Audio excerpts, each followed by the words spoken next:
后来，这个桃园病院院内的感染拓开到社区，目前有10个人确诊。互医界上界担心的是按869迄位外籍看护，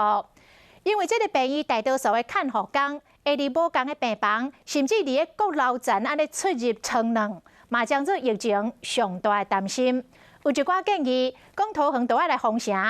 不过，这个指挥官陈时中讲，也未到迄个程度啦。感染科的医师黄立民看法嘛同款，讲也未到封城的条件。讲这个农历过年，将会是疫情是不是会当控制的关键期。869我们现在是研判，跟838有在工作上有接触。按869案的外籍看护，指挥中心初步认定伊的感染源是捌接触过按838案的确诊医师，不过依然无解除外界的烦恼。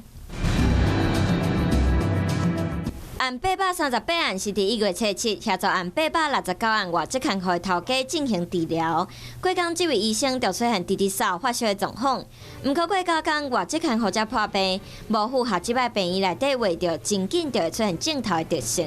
他应该接触到很多人，包括他的同乡啊，包括他在雇主啦或者外面接触到的人哦，你还是每个地方都要查一下哦，